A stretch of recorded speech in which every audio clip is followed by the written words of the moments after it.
Hello and welcome to Washington Unplugged. I'm John Dickerson. Tonight, for a few minutes, Barack Obama will be chairman of the Chicago Chamber of Commerce. He's pitching that city to host the 2016 Olympics in a meeting with the International Olympic Committee in Copenhagen, Denmark. He's either not busy enough or he's so busy he welcomes the chance to get out of town. To talk about the president's hectic schedule, I'm joined by CBS News White House correspondent Mark Knoller. Mark, I want to start with a question you asked the president's spokesman Robert Gibbs yesterday about the president's schedule. I told the president last week I hope to wake up one day for a boring day in his administration. It just hadn't happened yet. That's nothing new this week. You can throw a dartboard at an 8.5-month calendar, and my sense is life's busy. Yes, sir. You're not really waiting for a boring day, are you? I am. Indeed. I don't see one. I don't see one. The truth is I don't see one in the future. Mark, wouldn't the president's day be a little more boring if he weren't flying across the Atlantic to go pitch the Olympic Committee? What's he trying to do here? Well, it certainly would be a lot less hectic. He's leaving tonight for Copenhagen, or Copenhagen, depending on how you want to say it. It's a 7-hour flight. He'll be on the ground in the Danish capital, for about 4 hours, and then he'll fly back. He'll be back here at the White House Friday afternoon. So it really amounts to a day trip to Denmark. Very rare, but he's going because he's from Chicago. The First Lady Michelle is from Chicago, and Mayor Richard Daley asked him to go and make a pitch to the International Olympic Committee to, on behalf of Chicago's bid to host the 2016 Olympics in 8 years. Mark, you were there, I believe, in the press pool when the president described how he was going to get a little shut-eye in a meeting earlier this week. Well, he said he was telling the new NATO Secretary General Anders Fogh Rasmussen. Thanks very much. The new NATO Secretary General about going to Denmark. Rasmussen is a former Danish prime minister, so he was naturally interested in this. Mr. Obama said he's going to fly over. He'll be able to sleep on the plane. He'll be able to work on the plane, come back the very same day he addresses the Olympic Committee. So he was trying to make the case that he can do everything and not really miss much work by taking time out, as you say, to make a pitch for the Chicago Chamber of Commerce, as it were. Mark, usually the Olympic Committee will rule pretty soon after the president gives his pitch. The White House sometimes manages expectations before these kinds of things.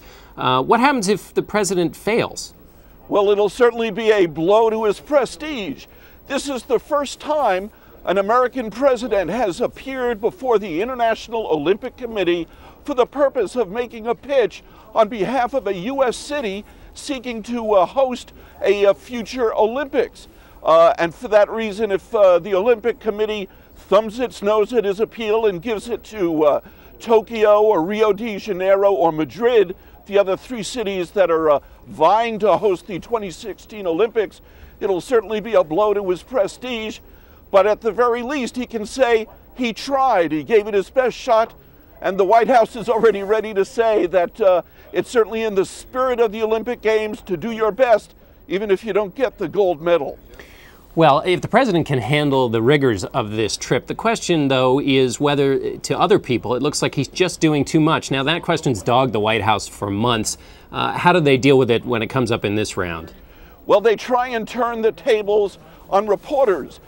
Spokesman Robert Gibbs says, look, if we are only focused on health care, you're asking us why isn't he doing more on Middle East or Iran or North Korea? And if they're focused on everything, reporters ask, why is he splitting up his attention? Why isn't he paying much more attention to health care? So it's certainly a question that the White House has found it cannot win. Reporters are always going to get the last question, and certainly we always get the last say in these matters. Margaret Carlson, the columnist for Bloomberg, linked this trip to another fact we learned on 60 Minutes, which was that the president has only spoken once with his commander in Afghanistan. And her point was essentially he's busy enough to go off to Copenhagen, but he's not busy enough to get on the phone to Stanley McChrystal.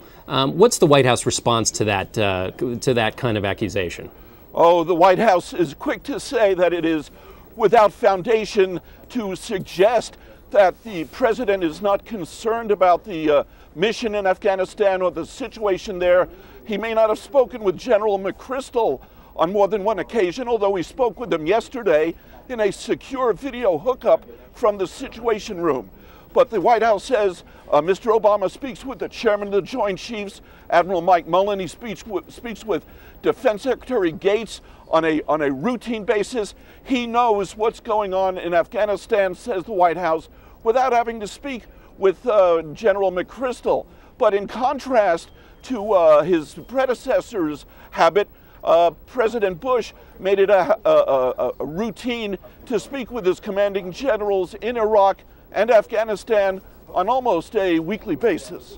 Mark, I want to pivot to the question of Afghanistan. You mentioned the 3-hour meeting yesterday. There were almost maybe around 20 people in that room. It went on for quite a long time. What's your sense of A, what was discussed, and B, what this tells us about the president's timeline for making a decision on the crucial question of increasing troops? Well, what this administration is looking to do is draft a new policy on Afghanistan, set out the principal objectives and how to go about achieving those objectives. What President Obama has said repeatedly is his principal objective in Afghanistan is to dismantle, disrupt, and destroy the Al-Qaeda network. That includes the Taliban. And what he has to decide is, does he accept General McChrystal's advice and recommendation that it'll take upwards of another 40,000 American troops to help bring that about? There are 63,000 U.S. forces in Afghanistan now, another 30,000 from NATO countries. That would put NATO and U.S. forces up over 140,000, but it also means that the U.S. is much more deeply involved and engaged in the conflict in Afghanistan. And what was interesting, the NATO Secretary General said in his meeting with President Obama that NATO will stay as long as it takes to achieve its goal in Afghanistan. When I asked spokesman Robert Gibbs, is the U.S. willing to make that same claim that it'll stay as long as it takes, he wouldn't embrace that language. That's right. You pressed him on that. It's a kind of a table turning. It's usually the U.S. that's trying to get NATO to act, and in this case, it's a bit of a reversal. I want to ask you one last question, which is in the pictures of the meeting yesterday, this 3-hour meeting. I noticed that David Axelrod was in there. You covered the Bush administration. Imagine for a moment what would have happened if Karl Rove was caught in a picture or was in a picture of a secure meeting with military leaders. What's your sense of why Axelrod was in the room? Well, David Axelrod is a senior advisor to the president, and the president can ask any of his advisors to take part in any meetings so long as they have the requisite security clearance. If he wants David Axelrod's advice on this matter, he can get it. We certainly can take note of it and point out that principally he is a domestic policy and political advisor. But if the president wants his advice on a foreign policy matter, he's entitled to get it. All right. Mark Knoller from the lawn of the White House, thanks very much. Thanks, John. And finally, it may sound like an oxymoron, but last night was the funniest celebrity in Washington contest. The competitors ranged from Sam Donaldson to Joe the Plumber. Since much of the comedy in Washington is accidental, we've brought in Washington Post-style righty Amy Argetsinger to discuss what happens when Washingtonians try to be funny on purpose. Okay, Amy, before we start with the people who were successful, who was the biggest bomb last night? My interest in Funniest Celebrity this year was analyzing the finances of the group. It's an event that over the years has drawn in a lot of very big players. Last year, Mike Huckabee won. Several years ago, Chris Matthews, Ariana Huffington, Matt Cooper have been the winners of this. And it's been a huge success over the years because of its ability to bring in these big name people who are sometimes go pretty raunchy. They sometimes, go blue with their material. Arlen Specter told some pretty dirty jokes 2 years ago. And the event has always been a crowd pleaser because of it. It's all in this basement of a DC Comedy Club. It has kind of this great raffish atmosphere. I did not go last night. My involvement in this story this year was looking at its finances, which, despite the fact it convinces all of these A-listers to humiliate themselves for charity, really doesn't have much of a record in giving money to charity, it turns out. The event has been pretty much a wash over the past 5 years, leaving a lot of charities feeling burned. So basically it's a charity that lives to throw its own event. That's what it looked like, certainly by analyzing their tax record. What do these people get out of this, these people being these celebrities?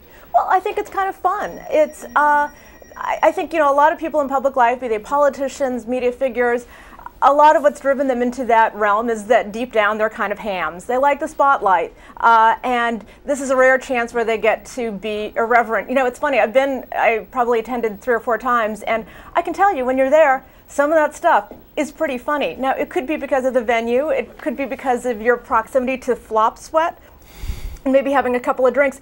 I have to say, it's not as hilarious sometimes when you're seeing the excerpts in, bright light of day the next day, but I swear to God, it can be very, very funny sometimes. Right, it's an extended location joke. How are you surprised that in this day of YouTube and immediately forwardable clips, that any politician would participate? Because surely somebody, if the joke is even remotely good, somebody is going to be offended. Well, you've probably seen a bit of an adjustment over the past couple of years. The appeal of the event, even before the YouTube era, was that it's people saying, telling tales out of school, saying risque jokes to people you don't expect to be saying or doing those kinds of things. And, clearly I think I've talked to some Capitol Hill aides and other staffers of the big people who do this, and sometimes their guidance is, do you really want to do this? I think probably this year, in recent years, you've probably seen people who are crafting their routines with the full knowledge that, hey, this is going to get edited down and is going to go viral. So watch what you're saying. Does the group that puts this on have ambitions to actually turn this into something that might raise money or build the platform, or? Well, the claim has always been that it raises money. And I know in past years there was talk about going national with this, taking this to other cities. There was, in fact, an offshoot by the same organization, Funniest Celebrity in San Francisco. You've seen, though, over the years there are a lot of media people involved in this. There have been a lot of stories written about this. It's always been repeated that, it's all for a good cause. The charity changes from year to year. What was striking, though, for me, was to see that really no money is going to charity whatsoever. Maybe this year will be a change. We'll see. And finally, I want to ask you a last question, which is about the other half of this title, which is the celebrity part. You've watched very closely the Washington scene, and those people in Washington get a bad rap, and it's the old line that Washington is Hollywood for ugly people. Where do you stand on that question? Is Washington Hollywood for ugly people? Well, are there actual celebrities, or are they celebrities only in their own minds? Well, it's a funny world in Washington. I think it's interesting that they call us funny celebrity in Washington, and yet such a large percentage of the contestants are actually sort of faceless reporters, and that has always lent the entire event to have kind of a sort of a clubby feel. It's like people who are celebrities in each other's friends' minds, I guess. People are turning out not to see famous people, but to see people they know from that media political clique, and that is a definite Washington subculture there. All right, Amy Argetsinger, thanks very much for being with us. Thank you, John. Thanks for watching Washington Unplugged. Join us again tomorrow at 12:30 on CBSNews.com. I'm John Dickerson.